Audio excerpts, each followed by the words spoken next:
2019년 10월 2일 일용할 양식입니다. 오늘도 하나님의 말씀으로 힘을 얻고 또 은혜 받고 또 말씀의 인도를 받는 하루 되시기 바랍니다. 시편 2편을 읽겠습니다. 어찌하여 이방 나라들이 분노하며 민족들이 헛된 일을 꾸미는가?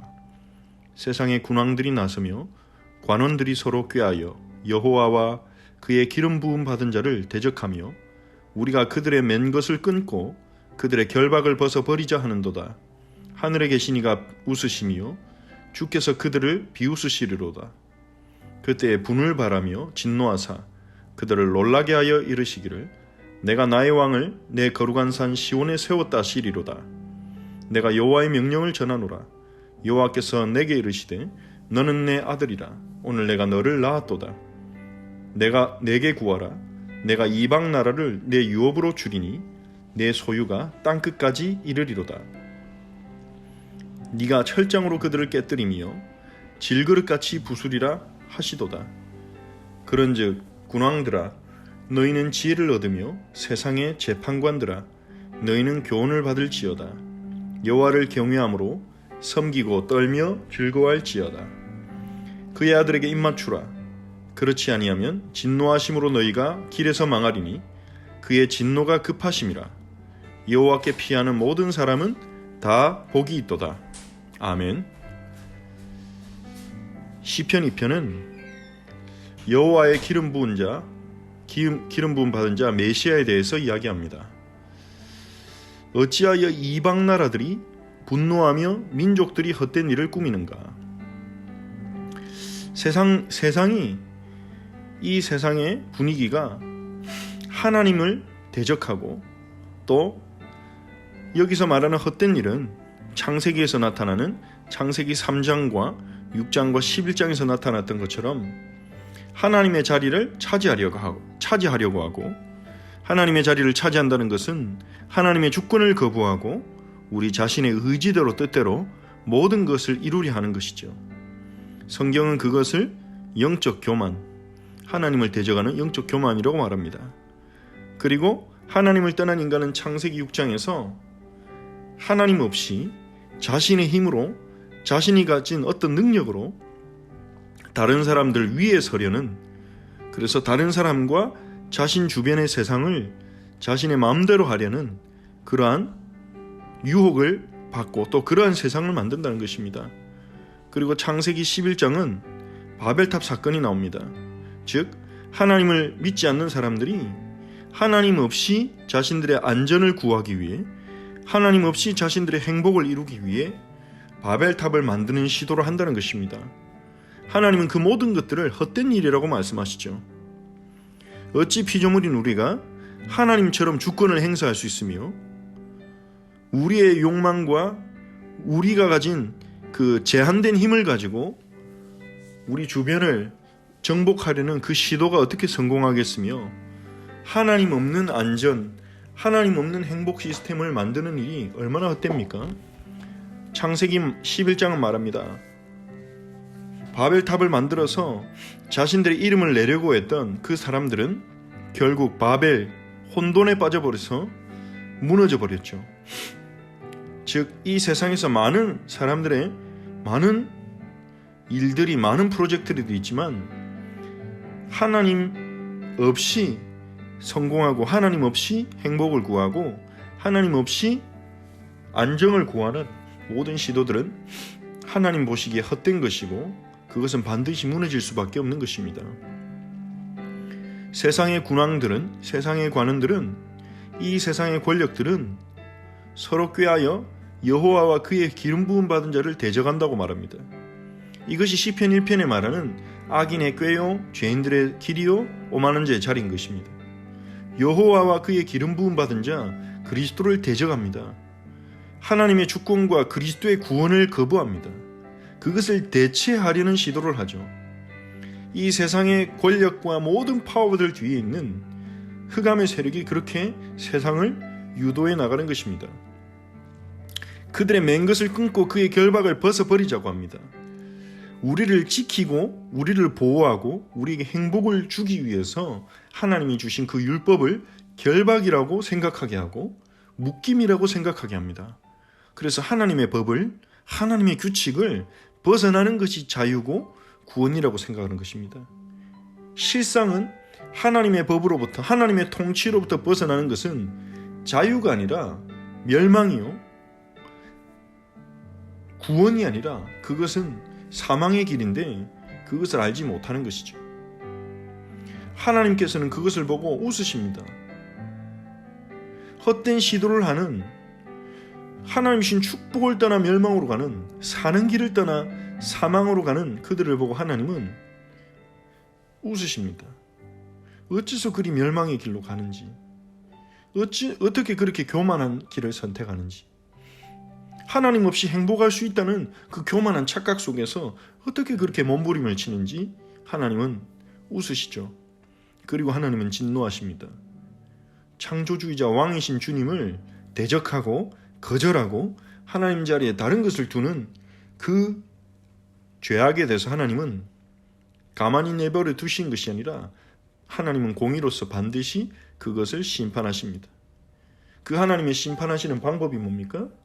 하나님은 자신이 심판하실 수 있지만 자신의 왕을 거룩한 산 시온에 세우심으로 심판하십니다. 거룩한 산 시온, 예루살렘을 말하죠. 하나님의 도성, 하나님의 나라를 상징하는 예루살렘에 오신 왕, 즉 하나님 나라를 통치하시는 왕, 바로 예수 그리스도를 의미합니다. 7절에서는 여호와의 명령을 전하는데 여호와께서 너는 내 아들이라 오늘 내가 너를 낳았도다 말씀하십니다. 예수 그리스도는 하나님의 아들로서 이 땅에 오신 것입니다. 그리고 그 아들에게 말씀하십니다.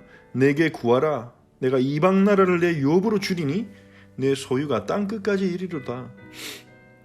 하나님께서는 예수 그리스도에게 이방 나라 모든 민족을 주셨습니다. 그리고 예수 그리스도에게 땅끝까지 이르는 소유, 마태복음 28장 18절에 의하면 하늘과 땅의 모든 권세를 주셨죠. 하나님의 아들, 그리고 이방 나라들을 살릴, 이스라엘을 넘어서서 이방 나라를 살릴 그 기름 부음 받은 자, 바로 예수 그리스도는 철장으로 그들을 깨뜨리고 심판하실 것입니다. 하나님은 하나님을 대적하고 하나님의 배려를 묶임으로 하나님의 가르침을 결박이라고 말하는 그 세상의 권력과 불신자들에 대해서 그의 아들을 왕으로 세우시고 그 왕을 통해 그 세상의 권력을 심판할 것이라고 말합니다.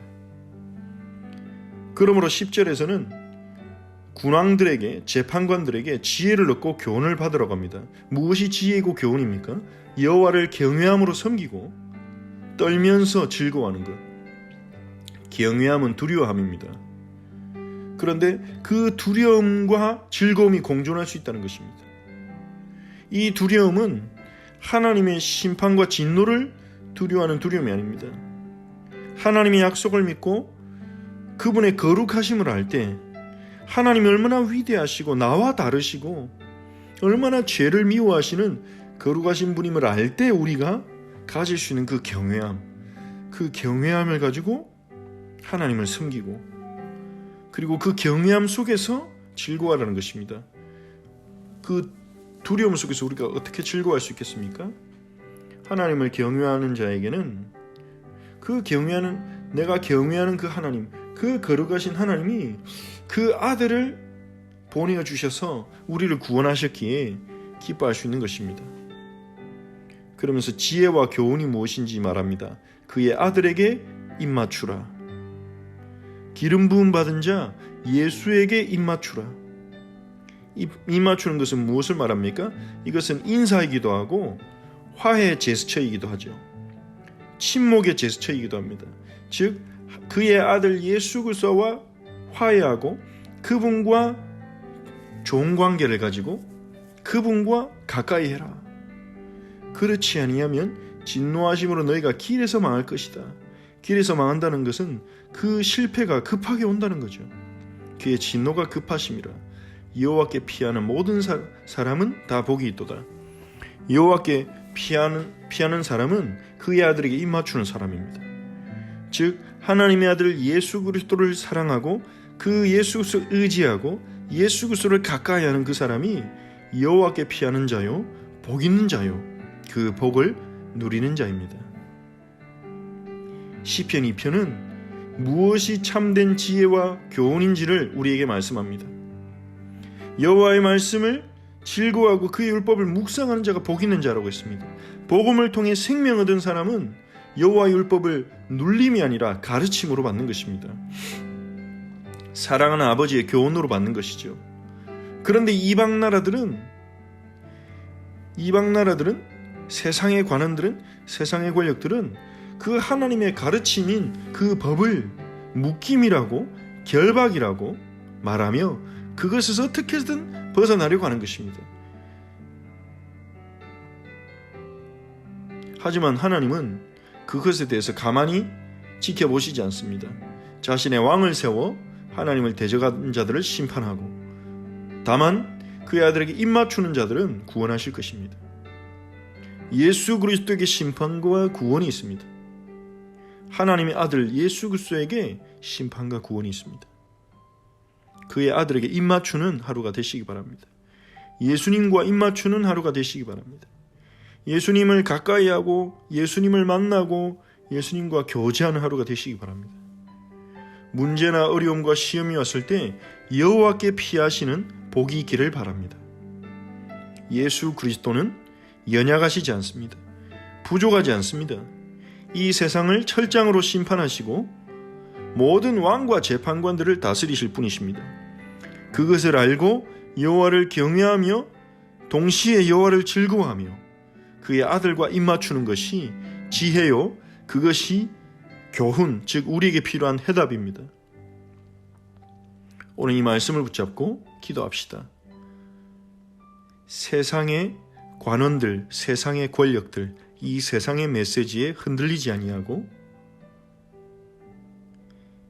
조용히 사람들이 모르게 이 땅에 오신 여호와 하나님이 세운 왕, 하나님의 아들 예수 그리스도를 오늘도 우리가 의지하고 믿고 예수 그리스도에게 입맞추며 예수 그리스도와 가까이 하는 하루가 되게 해달라고, 여호와를 우리가 가볍게 여기지 않고 하나님의 영광을 가볍게 여기지 않고 여호와를 소중히 여기며 경외하며 그 경외함 속에서 즐거워할 수 있는 은혜를 달라고 기도합시다. 오늘 우리에게 오는 모든 문제를 여호와께 맡기고 여호와께 피할 수 있게 해달라고 기도합시다. 말씀을 붙잡고 합심으로 기도하고 또 주일에 주셨던 말씀을 다시 한번 생각하면서 하나님을 기쁘시게 하는 일이 무엇인지 우리에게 보여주시고 하나님을 기쁘시게 하는 자리에 있도록 우리의 마음과 생각을, 삶을 인도해 달라고 함께 기도하겠습니다. 하나님의 은혜 감사를 드립니다. 시편 2편을 통해 이 땅의 진정한 제왕으로 오시는 그의 아들 예수 그리스도에 대해서 우리에게 말씀해 주시고 그 예수 그리스도의 하실 일을 우리가 묵상하게 하시니 감사를 드립니다. 이방의 나라들은 지금도 분노하고 하나님의 말씀에 대해서 분노하고 하나님이 정해 놓으신 공의를 대적하고 하나님이 뜻하신 그 사랑을 거절하며 각 민족주의에 빠져서 자기 민족의 이득만을 꾀하며 다른 민족을 짓밟기도 하며 또 국가주의에 빠지고 또 많은 하나님이 주신 그 하나님의 뜻이 아니라 자신들만의, 자기 민족만의, 국가 간의 문화만의 우상에 빠져서 하나님을 대적하며 헛된 일을 꾸미고 있습니다. 하나님, 지금도 많은 사람들이 하나님 없이 행복을 꿈꾸고 하나님 없는 안정을 꿈꾸고 하나님 없는 기쁨을 꿈꾸며 헛된 일을 꾸미고 있습니다. 하나님, 그 길로 가는 세상 사람들을 긍휼히 여기시고 그의 아들 예수 그리스도에게 입맞추도록 주님 교회를 들어 쓰소서. 우리를 사용하셔서 예수 그리스도를 증거하게 없소서. 우리를 통해 우리의 입술과 우리의 삶을 통해 예수 그리스도가 증거되게 하옵소서. 하나님 아버지시여, 우리에게 성령으로 오늘 역사옵소서. 우리 성도들에게 성령으로 역사하옵소서. 하나님, 우리에게 참된 지혜와 교훈을 주옵소서. 여호와를 경외하며 섬기며 떨며 즐거워하게 하옵소서. 그 애들 예수에게 입맞추고 예수님을 가까이하며 예수님과 친교하며 예수님의 사랑 안에서 살아가도록 은혜를 베푸소서. 우리에게 있는 모든 문제와 염려와 갈등을 여호와께 맡기고 여호와께 피하는 우리 성도들이 되게 하시고 그 복을 누리게 하옵소서. 하나님, 하나님의 말씀을 우리를 가르치시는 그 말씀, 율법의 말씀을 즐거워할 수 있도록 하나님 성령으로 거듭난 자 되게 하옵소서. 하나님이 기뻐하시는 일을 우리가 행할 수 있도록, 하나님이 기뻐하시는 일과 자리와 시간 가운데 우리가 있도록 성령으로 인도하옵소서. 하나님을 기쁘시게 하는 제 삶이 되길 원합니다. 주의 영으로 충만케 하시고 우리를 인도하옵소서. 예수 그리스도의 이름으로 기도합니다. 아멘. 하늘에 계신 우리 아버지여, 이름이 거룩히 여김을 받으시오며 나라가 임하옵시며 뜻이 하늘에서 이루어진 것 같이 땅에서도 이루어지이다. 오늘 우리에게 일용할 양식을 주시옵고 우리가 우리에게 죄진 자를 사해 준 것 같이 우리 죄를 사하여 주시옵고 우리를 시험에 들게 하지 마시옵고 다만 악에서 구하시옵소서. 나라와 권세와 영광이 아버지께 영원히 있사옵나이다. 아멘.